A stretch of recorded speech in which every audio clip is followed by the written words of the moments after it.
제목만큼 파격적인 소재와 얽히고 설킨 인물들의 치명적인 케미리스트가 더해져 첫 회부터 뜨거운 반응을 얻은 듯 보이는 드라마 스폰서. 오무파탈 런웨이 콘테스트가 열리는 체린의 회사 세안뷰티.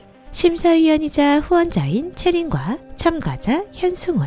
늦은 나이에 모델에 도전하는 중이지만 자신감이 있고 당차게 자신을 피하랍니다.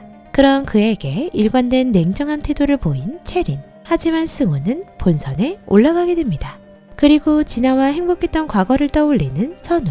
아픈 상처로 인해 정신병원에 입원한 진아를 보고 힘들어하는데요.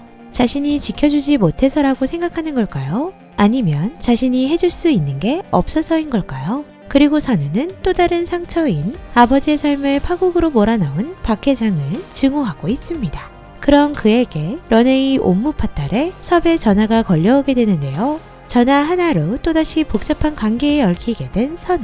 현승우는 부상으로 인해 축구선수의 삶이 끝나버렸는데요. 그뿐만 아니라 가난으로 인해 아내 다솜 역시 그를 쫓아내버립니다.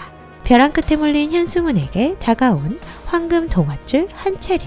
모델 런웨이 참가 후 차가운 태도의 심사위원을 보곤 떨어질 것을 예상했지만 결과적으로 붙게 되었고, 그런 그에게 자극적인 제안을 하는 황금 동화줄도 생겨버립니다. 가난에서 벗어나고 싶은 현승훈, 아직 속을 알 수 없는 한채림. 두 사람의 이해관계가 일치하게 된 걸까요? 결국 함께 잠자리를 가지게 됩니다. 그 이후 승훈의 스폰서를 자처하게 된 채림.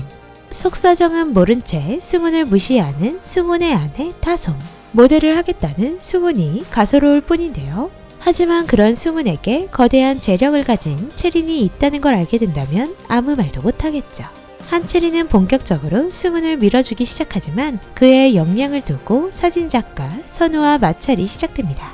채린과 더 이상 작업을 할 수 없다고 말한 선우. 채린은 선우의 마음을 어떻게 돌릴 수 있게 될까요? 한편 채린은 박 회장을 찾아가 자신 마음의 짐을 덜어내고 싶었던 것인지 날아갈 수 있게 도와달라고 말하게 됩니다. 마지막 청이라고 하는 걸 봐선 박 회장 덕분에 이 자리까지 오게 된 채린은 더 이상 박 회장과의 관계를 하고 싶지 않은 듯 보이는데요.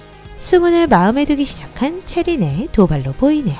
하지만 이대로 박 회장은 채린을 놓지 않을 듯 보이는데요. 데이빗의 전처 주아에게 채린의 움직임을 살피라고 지시한 박 회장. 채린의 당돌함을 알아서일까요? 지독히 가난하던 채린을 스폰해준 박 회장은 이제 자신을 위해 날아가겠다고 하는 채린에게 화가 난 듯 보입니다. 분노한 표정의 박 회장은 채린을 다시 무너뜨리게 될까요?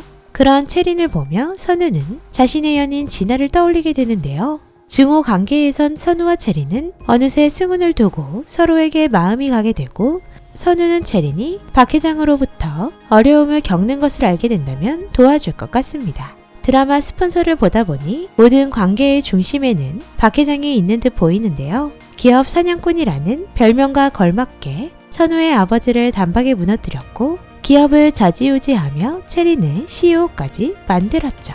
그런 박 회장에게 스폰을 받았던 채린. 그리고 그런 채린에게 스폰을 받기 시작한 승훈. 지독히도 무서운 관계가 생겨버렸는데요. 채린과 승훈의 관계를 알게 된다면 박 회장은 채린뿐 아니라 승훈 역시도 바닥으로 떨어뜨리게 될 듯 보이네요. 치정 로맨스라고 하기엔 살짝 연세가 많으신 박 회장님. 내 주인공 역시 사랑을 하기엔 나이차가 조금은 어색한 건 사실입니다. 그래도 변하지 않는 미모를 지닌 한채영님의 복귀작이다 보니 관심이 많이 가더라고요. 앞으로 내 주인공 그리고 모든 사건의 중심 박 회장은 어떤 치정 관계를 보여줄지 기대해보며 비상강의 드라마 스폰서 2회 리뷰 마치도록 하겠습니다. 오늘도 재미있게 보셨다면 좋아요, 구독 부탁드립니다.